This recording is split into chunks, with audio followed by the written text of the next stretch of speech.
দানের রক্তে অনিয়ম। রাজ্যের একাধিক জায়গায় এরকম অভিযোগ সামনে এসেছে। অভিযোগ উঠেছে যে দানের রক্ত বাইরে পাচার করে কোটি কোটির মুনাফা তোলা হয়েছে। রক্তচোষাদের কয়েকশো কোটির দুর্নীতি। এদিকে প্রয়োজনে রক্ত পাচ্ছেন না রোগীরা।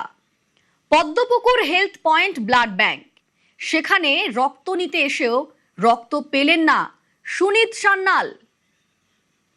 এমনকি হাজরা পিপল ব্লাড ব্যাংক, সেখানেও রক্ত পাননি তিনি। অথচ দানের রক্ত, সেই রক্ত বাইরে পাচার করা হচ্ছে বলে অভিযোগ। যেই রক্ত বাইরে পাচার করে কয়েকশো কোটির দুর্নীতি হয়েছে বলে অভিযোগ উঠেছে।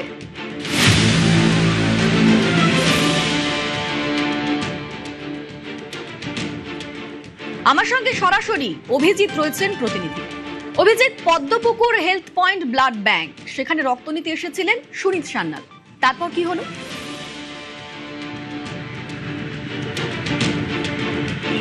সুনীত সান্যাল শুধু একা নন, সুনীত সান্যাল ল্যান্সডাউন মার্কেটের বাসিন্দা। যেমন বারুইপুর থেকেও দুজন এসেছিলেন, তারাও তাদের মায়ের জন্য রক্ত নিতে এসেছিলেন। সুনীত সান্যাল যেমন তার খুড়তুতো ভাইয়েই একটি বেসরকারি হাসপাতালে ভর্তি আছে বাইপাসের ধারে, তার জন্য এ পজিটিভ রক্ত নিতে এসেছিলেন, তেমনভাবেই বারুইপুরের দুজনও তারা এই হেলথ পয়েন্টের ডোনার্স কার্ড নিয়ে এসেছিলেন, তারাও রক্ত পাননি। কারণ গতকালই রাজ্য স্বাস্থ্য দপ্তর এই পদ্মপুকুর হেলথ পয়েন্ট, এই পদ্মপুকুর হেলথ পয়েন্টের লাইসেন্স এবং রেজিস্ট্রেশন দুটোই তারা বাতিল করে দিয়েছেন। কেন? গত 23শে জুন, এর ব্যাকগ্রাউন্ড যদি খুঁজতে হয়, গত 23শে জুন স্বাস্থ্য দপ্তর এই Padmapukur health point blood bank, এখানে তারা এসে অভিযান করে এবং সেখানে রক্তের স্টক মেলাতে গিয়ে তারা দেখতে পান বেনিয়ম। জানুয়ারি থেকে জুন মাস পর্যন্ত প্রায় 6 কোটি টাকার তারা লোহিত রক্তকণিকা অর্থাৎ PRBC packed red blood cells বিক্রি করেছেন অন্য রাজ্যে, এবং তার সঙ্গে প্লাজমাও বিক্রি করেছেন। লোহিত রক্তকণিকা 22,314 ইউনিট, 7,800 লিটার তারা রক্ত বিক্রি করেছিলেন, এবং 3টি বহুজাতিক সংস্থাকে 4 কোটি 20 লক্ষ টাকায় 6,300 লিটার প্লাজমা বিক্রি করেছিলেন।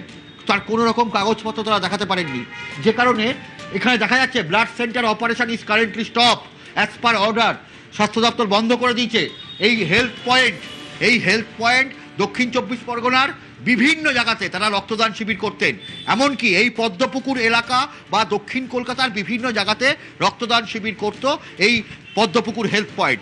এবং এখান থেকে যেভাবে বেনিয়ম হয়েছে নজিরবিহীন, কোটি কোটি টাকা। গতকালই স্বাস্থ্যমন্ত্রী শারদদাস মুখোপাধ্যায় বলেছিলেন যে এই রক্ত নিয়ে প্রায় 100 কোটি টাকার দুর্নীতি হয়েছে, এবং যার মধ্যে এই হেলথ পয়েন্টের যে দুর্নীতি নজরে এসেছে তা প্রায় 6 কোটি টাকার।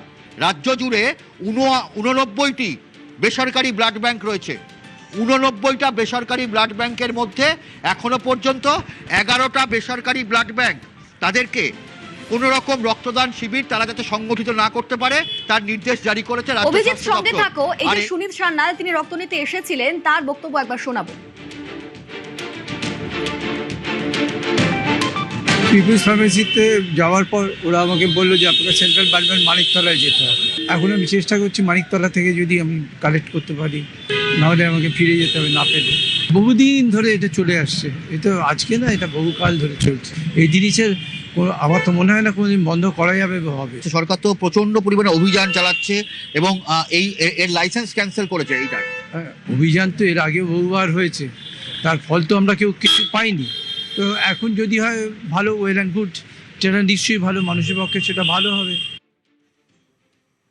অভিজিৎ রয়েছে আমার সঙ্গে। অভিজিৎ, এই দানের রক্তে দুর্নীতি হয়েছে, দানের রক্তে সেই মুনাফা তোলা হয়েছে, কোটি কোটি টাকায় বিক্রি করা হয়েছে, এবং যার ফলে এই লাইসেন্স সিজ করা হয়েছে। স্বাস্থ্য দপ্তর সেই ব্লাড ব্যাংক বন্ধ করে দিয়েছে, যার পরিণাম ভুগতে হচ্ছে সাধারণ মানুষদের।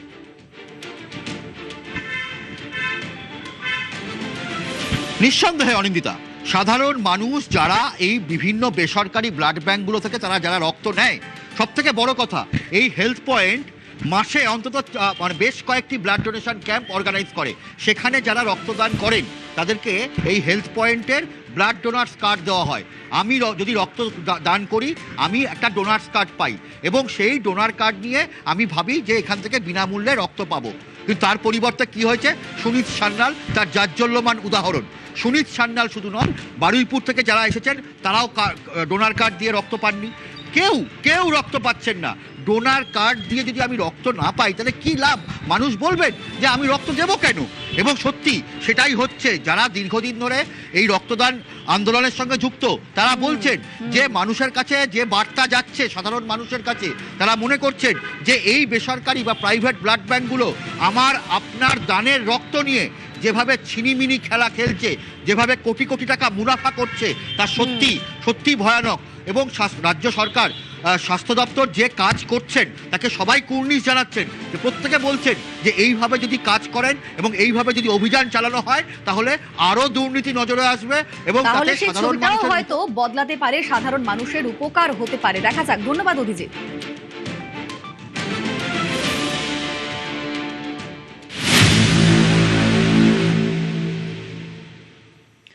তৃণমূল জমানায় রক্ত দুর্নীতির অভিযোগ, রক্ত দুর্নীতি নিয়ে তৃণমূলকে তোপ দাগলেন দিলীপ ঘোষ।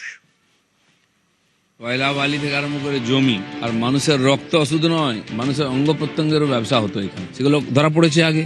আর দুর্ভাগ্যবশত তাদের লোকেরাই জনপ্রতিনিধি হয়ে গেছিল, তাদের টাকায় রাজনীতি করতো, নেতা মন্ত্রী এমএলএ এমপি হয়ে গেছে। তো আরো অনেক বেরোচ্ছে, আরো বেরোবে অনেক কিছু। রক্ত দুর্নীতি নিয়ে তৃণমূলকে তোপ দেখেছেন অগ্নিমিত্র পাল, তার বক্তব্য শোনাবো।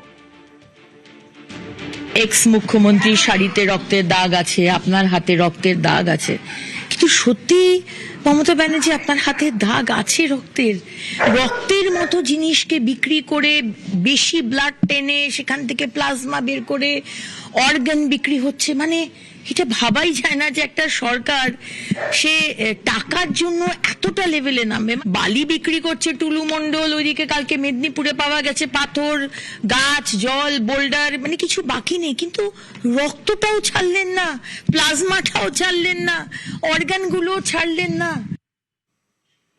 আর রক্তদান আন্দোলনের কর্মী কি বলছেন শুনুন।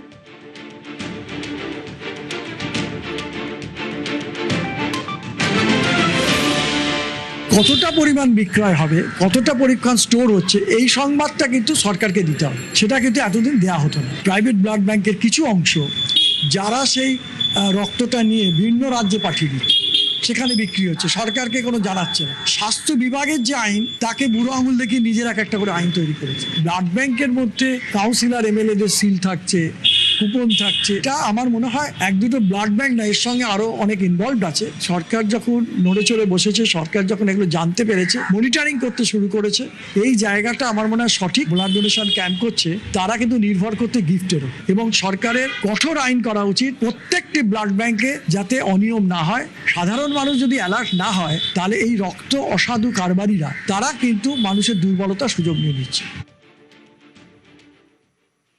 জিয়াগঞ্জের লন্ডন মিশন হাসপাতাল 100 বছরের পুরনো। করোনার পর চিকিৎসক নার্সের অভাবে পুরোপুরি বন্ধ পরিষেবা। তবে সেই হাসপাতাল আবার খুলবে, মিলবে 50 বেডের পরিষেবা। আশ্বাস রাজ্যের মন্ত্রী ও মুর্শিদাবাদের বিধায়ক গৌরীশঙ্কর ঘোষের। সমস্ত চিকিৎসা করার জন্য আমরা এখানে হসপিটালটা চালু হলে করে খুব ভালো হবে। চালু হলে মানুষের সুবিধা হবে, কোন জায়গায় যেতে হবে না।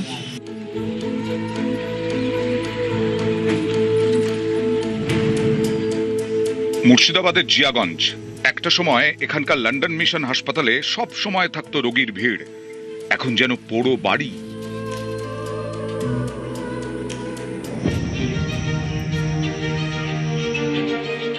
হাসপাতাল খোলার দাবি দীর্ঘদিনের, পালাবদলের বাংলায় সেই দাবি পূরণ হওয়ার পথে। আমাদের মাননীয় মুখ্যমন্ত্রী আমাদের আবেদনে সাড়া দিয়ে নতুনভাবে আবার 50 বেডের হসপিটাল স্যাংশন করেছেন। সেই স্যাংশনের কাজ এরপরে টেন্ডার হবে, টেন্ডারের পরে ওয়ার্ক অর্ডার হবে, কাজ শুরু হয়ে যাবে। অর্থাৎ 1 বছর সময় চেয়েছিলাম, 1 বছর সময় লাগবে না, 3 মাস হয়েছে। আর 3 থেকে 4 মাসের মধ্যে লন্ডন মিশন হসপিটালে আবার চিকিৎসা শুরু হবে। জিয়াগঞ্জ, আজিমগঞ্জ, বাহাদুরপুর, কাপাসডাঙ্গা, ভগবানগোলার মানুষ আবার সেখানে উন্নত চিকিৎসার সুযোগ পাবে। 1894 লন্ডন মিশন হাসপাতালের পথ চলা শুরু। ব্রিটিশ আমলে রোগী দেখতেন লন্ডনের ডাক্তাররা। ধীরে ধীরে ইনডোরে 200 বেডে চিকিৎসা পরিষেবা শুরু হয়। পরবর্তীতে হাসপাতালের নতুন বিল্ডিংও তৈরি হয়। 2003-এ হাসপাতাল পরিচালনার ভার যায় আজিমগঞ্জ জিয়াগঞ্জ পুরসভার হাতে। করোনার সময় 105 বেডের কোভিড হাসপাতালও করা হয়। বিপদে আপদে আজিমগঞ্জ জিয়াগঞ্জের বাসিন্দাদের বড় ভরসা ছিল এই হাসপাতাল। কিন্তু করোনা পর্বের পরে চিকিৎসক আর নার্সের অভাবে পরিষেবা বন্ধ। পড়ে পড়ে নষ্ট হচ্ছিল চিকিৎসার সরঞ্জাম। হাসপাতাল চত্বরে ঝোপ আর আগাছার জঙ্গল।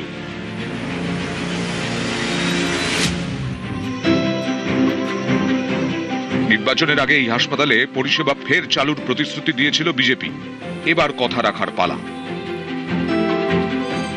আমাদের খুব ভালো লাগছে। আমাদের আশেপাশের মানুষ একটা সুযোগ সুবিধা পাবে। অল্প কিছু হলে যে আমাদের যেতে হতো অনেক দূরে, সেটা প্রাথমিক চিকিৎসাটাও পাবো। সরকারকে আমাদের অশেষ ধন্যবাদ। হসপিটাল চালু হলে আমরা খুব এখানে সমস্ত চিকিৎসা করার জন্য আমরা এখানে হসপিটালটা চালু হলে করে খুব ভালো হবে। আগে অনেকে খুব ভালো চলতো, এখন বন্ধ হয়ে যাতে কিছু নেই। অনেকটা চালু হলে মানুষের সুবিধা হবে, কোন জায়গায় যেতে হবে না, কাজকামও পাবে। হ্যাঁ, কাজকামও পাবে, অনেক কিছুই হবে। মুর্শিদাবাদ থেকে ফারাদ হোসেন, নিউজ 18 বাংলা।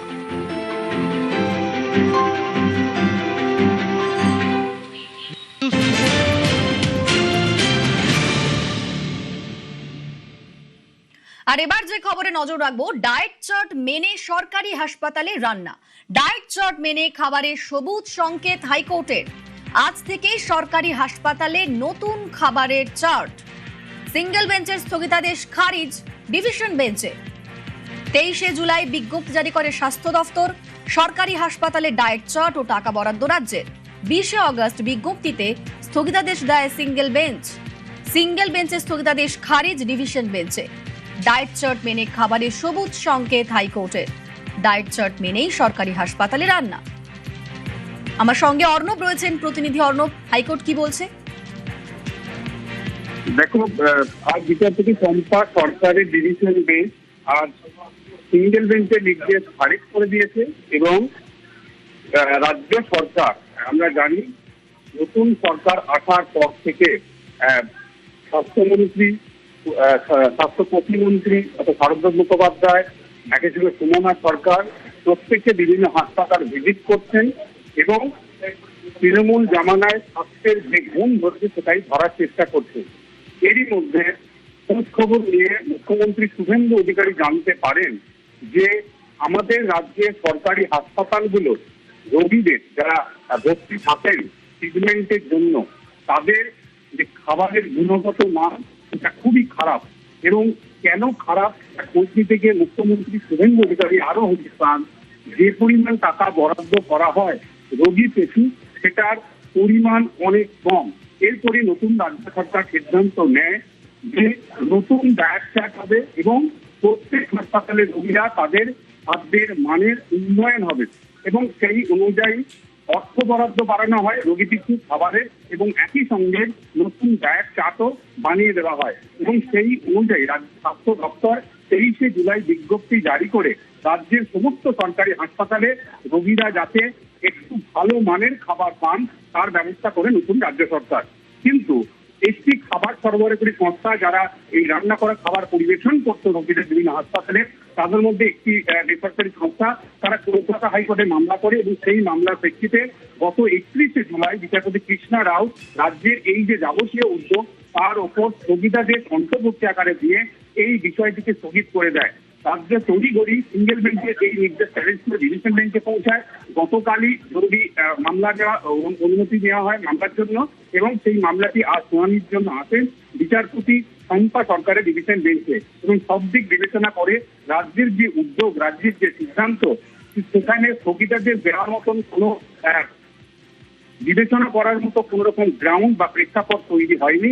সিঙ্গেল বেঞ্চের স্থগিতাদেশের নির্দেশ তার খারিজ করে দিয়েছে কলকাতা হাইকোর্ট এবং একই সঙ্গে রাজ্য সরকার, নতুন রাজ্য সরকার বিজেপি সরকার যে নতুন ডায়েট চার্ট মেনে পরিবেশন করা, রান্না করা খাবার পরিবেশনের জন্য যে বিজ্ঞপ্তি জারি করেছিল রাজ্যের স্বাস্থ্য দপ্তর ৩০ জুলাই, সেটার উপর সবুজ সংকেত দিয়েছে এবং আজ থেকে এই সেটার ওপর সবুজ সংকেত দিয়েছে এবং আজ থেকেই এই নতুন ডায়েট চার্ট মেনে রাজ্যের সমস্ত হাসপাতালে রোগীরা খাবার পাবেন, সেই সিগন্যালও দিয়েছে কলকাতা হাইকোর্টের যৌথ বেঞ্চ।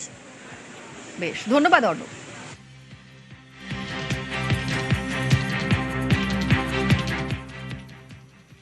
দার্জিলিং চা খেতে ভালোবাসেন, কিন্তু কখনো ভেবে দেখেছেন কি দার্জিলিং চা ভেবে যা খাচ্ছেন তা কি আদৌ দার্জিলিং এর? কারণ বাজার ছেয়েছে নেপালি চায়ে। এছাড়াও উত্তরবঙ্গের চা বাগানগুলোতে নানান সমস্যা রয়েছে, তবে বদলের বাংলায় সমস্যা কাটানোর উদ্যোগ।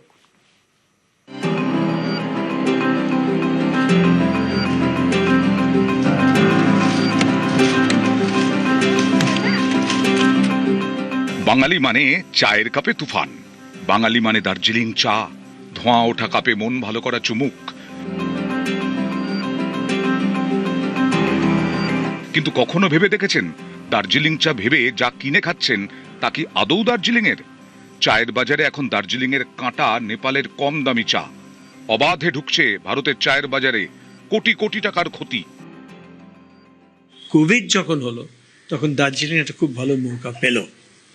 20 বছর পরে ওরা প্ল্যান করে যাচ্ছে, দেখো দার্জিলিং তো বলতে পারে না হিমালয়াতে, কোভিডে পেয়ে গেল, নেপালের হয়ে গেল। কোভিডের পর যখন ওরা আমাদের মার্কেট লস্ট হয়ে গেল। আপনার হাত থেকে যদি একটা খদ্দের বেরিয়ে যায়, সে কিন্তু জীবনের জন্য বেরিয়ে যায়। আমাদের মেন মার্কেট ওইখানেই গেল। তারপর থেকে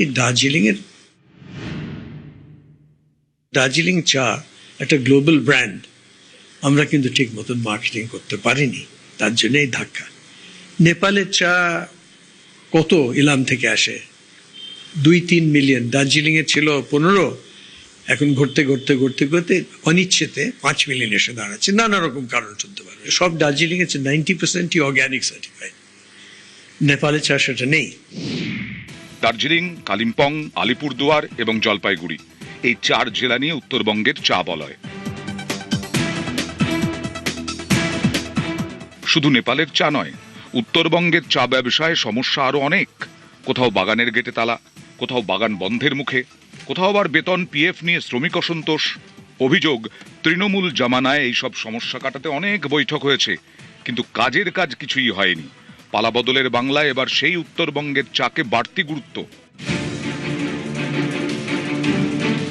বর্তমান যুগে ব্র্যান্ডিং, মার্কেটিং ছাড়া টিকে থাকা মুশকিল। যুগের চাহিদা তাই। যুগের সঙ্গে তাল মিলিয়ে উত্তরবঙ্গের চা নিয়ে এবার ব্র্যান্ডিং এর পথে হাঁটতে চলেছে বাংলার নতুন সরকার। ব্যাপক প্রচারেরও উদ্যোগ নিচ্ছে পর্যটন দফতর।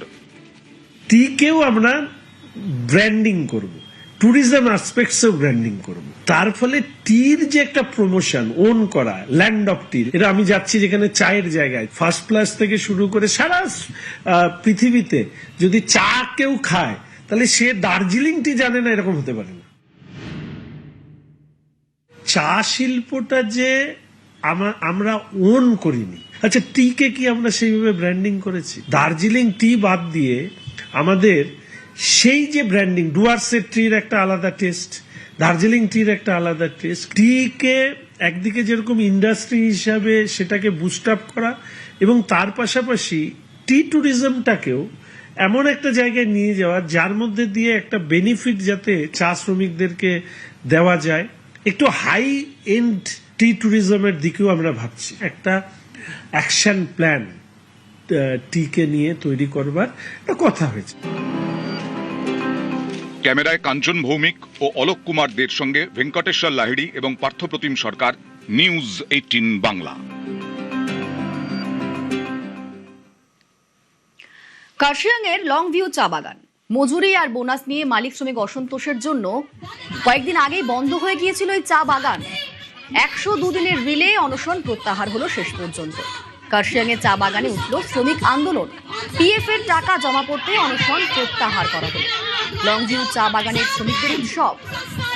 যদিও এখনো বাকি রয়েছে মজুরি আর বোনাস, তবে পিএফ এর টাকা ঢুকতেই সেখানে যেন অকাল হল। লং ভিউ চা বাগানের শ্রমিকদের উৎসব।